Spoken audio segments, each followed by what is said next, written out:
Yuta, Yuta, Yuta, Yuta, Yuta, Yuta, Yuta, Yuta, Yuta. Did you know that there are only two chapters left of Jujutsu Kaisen after this one? We are going to be breaking down chapter 269 because the characters are in a reflection arc, and there is a possibility that there may be a Jujutsu Kaisen sequel. So let's get into this video real quick. And how it starts off is where it left off at. We return to the present and learn that the voice from the last chapter came from Maki when she screamed, "Yuta, you bastard." As it turns out, Yuta is still alive. And Maki scolds Yuta, and Megami was greeting her, which kind of calms her down. But Megami is still feeling a little dizzy from all the times he took Unlimited Void when Sukuna was switching him off. But Megami was trying to apologize for his actions as Sukuna vessel, but Maki tells him that it's not necessary, which Kusakabe agrees with. Kusakabe tells Yuji and Megami that this whole mess is on Gojo for not executing Yuji, who was a pawn for Kenjaku playing Jujutsu terrorism. Matter of fact, he actually said that he was in favor of executing Yuji if it wasn't for Principal Yaga, and he wouldn't even be where he's at now if it wasn't for Principal Yaga. However, he believes that no one is wrong here, saying that everyone had a truth, and that truth had led them to this point. So he tells the kids that they have nothing to be guilty about and to act their age because the grown-ups are to blame. Yuji asks, how did Yuta manage to get back into his old body? Yuta explains how he managed to return to his old body. Although he burnt out his curse technique, Yuta remained connected to his original body thanks to Rika, who left Gojo's body to heal Yuta's original body that was being treated by Shoko. Yuta thought he was going to die after Kenjaku's curse technique burnt out, but Mei Mei says that this is a small miscalculation, believing that Kenjaku technique can be contained even after Yuta opened Gojo's unlimited void barrier. Kusakabe explains that Kenjaku was able to actively separate his curse technique using advanced application of barrier techniques, which can allow him to use all his connected curse techniques from a linear body hopping. Also, Kenjaku was the second best barrier user after Tengen.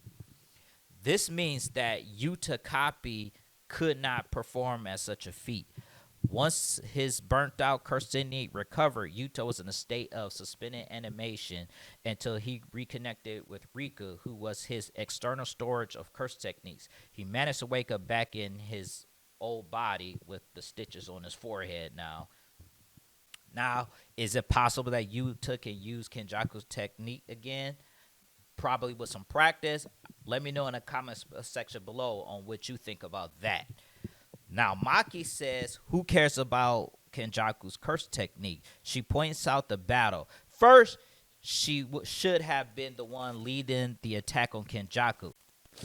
Higuruma will go first with his executioner sword and held the recordings of Inamaki curse speech for a quick victory against Sukuna. Basically, curse speech cannot be activated more than once simultaneously. Until the recording is played, the technique is considered in use, which means only one tape recorder was allowed. Toto tells Maki that she is wrong because she is not considered a target of his boogie woogie technique due to being invisible, having no curse energy at all to perceive. Also, he says that it wasn't guaranteed that Yuta would have stopped Kenjaku, which is true because back in chapter 243, Kenjaku countered perfectly using his anti-gravity technique against Yuta, but Toto switched them that caught Kenjaku off guard. Toto also knows that Rika and Yuta were also the only ones capable of stopping Kenjaku fast swarm of curse spirits.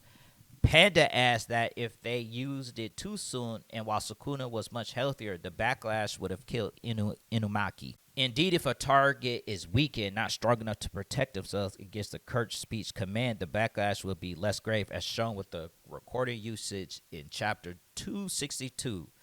Higuruma is also alive, which is actually surprising. And it comes out that Sukuna was only toying with him and was easily capable of killing him. And if Yuta was there, he would have killed Higuruma. But he says that curse speech is so easy to counter. Higuruma found the best timing to use it within Yuta's domain expansion without anyone else to interfere or be affected by it. If Higuruma used it in his domain expansion, curse speech would not have worked since there is no violence permitted. Kusakabe is also incredibly impressed by how Higuruma, who has only been a sorcerer for 2 months, is alive and kicking after the damage he sustained. However, when Maki brings up the foreigners, Miguel and LaRue, who are in the area, everyone gangs up on Yuta. Yuta explains that they initially refused to join up. Yuji tries to defend Yuta, saying his curse tools helped him hide his fingers. Maki is annoyed again as she suggests that he could have used gloves from Home Depot, a hardware chain in Japan. Yuji then says that Yuta hindered Sukuna's movement when he opened his domain, but Maki counters by saying this could have been avoided. Hikari was inside Rika, which is how they got the jump on Sukuna after Kashimo arrived. Hikari credits Yuta for carrying the whole Sukuna raid as he ensured they could jump Sukuna more easily. We see what seems to be a form of Rika and the insights containing all the monitors that allowed everyone to watch the fight between Gojo and Sukuna, hence why they react immediately to his loss. Toto feels bad. Even though he and Mei Mei were prepared for Sukuna's malevolent shrine, they were not able to save Choso and Yuji. Kiraira wonders if that is a range issue, but Toto explains that Sukuna's curse energy was too far powerful in the eye of the domain, and so Yuji and Choso could not be salvaged from there. Ino says he was in the eye as well, yet Ui was able to teleport him out, and so he regrets not saving Choso. Yuji tells Ino not to make regrets as he would have died if Choso was not there. So to save himself, and that is no one's fault at the end of the day. Maki tries to clarify that she's not blaming Yuta since she got hit by 2 black flashes from Sukuna, but calms down a little bit. Miwa expressed her frustration at not helping, even if she was under orders from Kusakabe not to. It seems that she still has her bonding vow that's in effect. However, Miwa was able to protect Maki from Sukuna malevolent shrine slashes in chapter 259 using her simple domain. Momo apologizes for not doing anything, but Mei Mei reveals that she rode on Momo's broom. Like, Mei Mei is just, she is a gangster, man. She is funny. Hikari wished to fight Sukuna after his day with Orame, while Noboru was asleep for the most part of the Culling Games anyway. Ui comes in and declares that he was the MVP of the Shinjuku Showdown as their teleport. Kirarai points out that Ui left them behind, but Ui caused them heavy, leading to Hikari restraining Kiraira before they could grab Ui. Kusakabe calls out Mei Mei for not contributing much, but Ui reveals that she was dealing with the new shadows issue. Mei Mei sits down and tells everyone that she has no monetary worth and cannot be exchanged for anything. As it turns out, Mei Mei was responsible for undoing the bounding vows that prevent outsiders from using simple domain, something that was hinted in chapter 258. As we know, simple domain cannot be used by anyone outside of the students, as the new shadow school among them being Kusakabe and Miwa.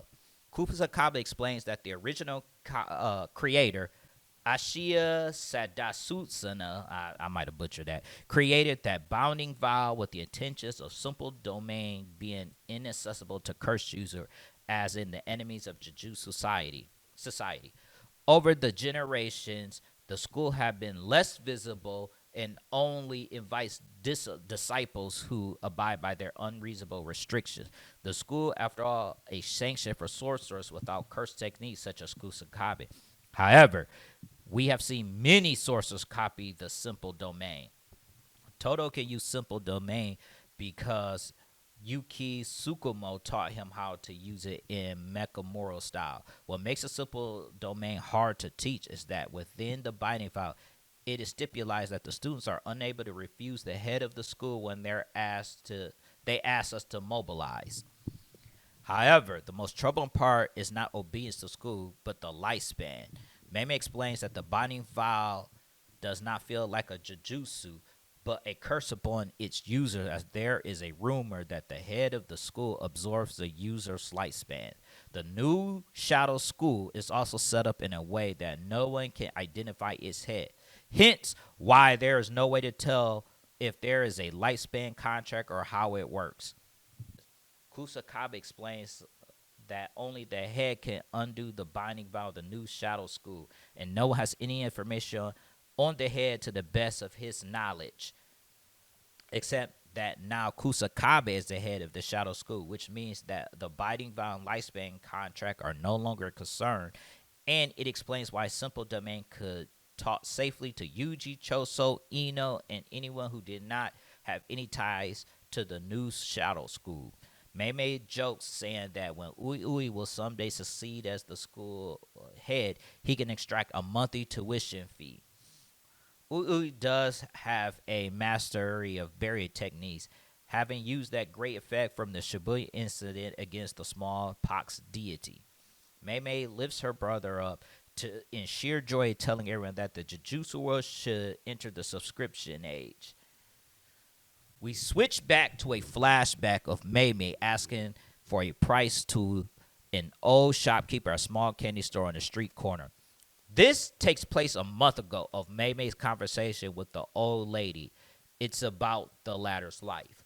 The old woman is surprised that Mei Mei thinks that she's the head of the clan, but Mei Mei answers that she has someone who informed her about this knowledge.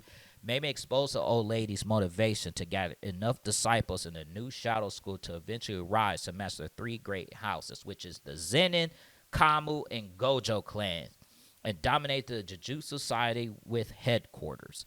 The old lady realized that the person who told Mei Mei was none other than Tengen herself. Mei Mei first explains that it must have taken centuries for the old one to realize this ambition, but she finally saw Kenjaku's culling game as the perfect chance because of the fall of the Zenin family, which was killed by Maki, and this will lead it to the Kamu and Gojo clans being at war with each other or declining. This happened in chapter 191 when the Kamu clan was taken over by Kenjaku, who used the possessed Noritoshi Kamu. To contrast the old coin and the old shopkeeper's table, Mei Mei then shows off her credit card and tells the old that there are things more precious than money, but one cannot protect without funds. Mei Mei laments how they could have been many sorcerers who lived had the simple domain binding vow not come to place. This seems to apply something personal, as Mei Mei is angry that these restrictions either cause her personal grief or an affront to the work of Jujutsu sorcerers who sacrifice their lives to protect the world from curses. That's when the chapter ends with Mei Mei surrounding the shop with crows killing the old lady. And this is how Mei Mei ends the chapter. She says that it is inevitable that the old shopkeeper would die as she was about to turn her beloved Ui into damaged good. Keep in mind that the new shadow school head was sucking in life out of her disciples, including Ui. Ui was using all his cursed energy for the sake of Mei Mei out of love for her. When Mei Mei realized that someone was draining brother's life while he was performing his duty for her, she moved from heaven to earth, even acquiring information from Tengen just to save her brother. Now, I want to hear from you because this ending seems like a setup to possibly a whole nother future because we got Higuruma back. So I want to know what you think about this. And I will catch you guys on the next video. Peace out, y'all.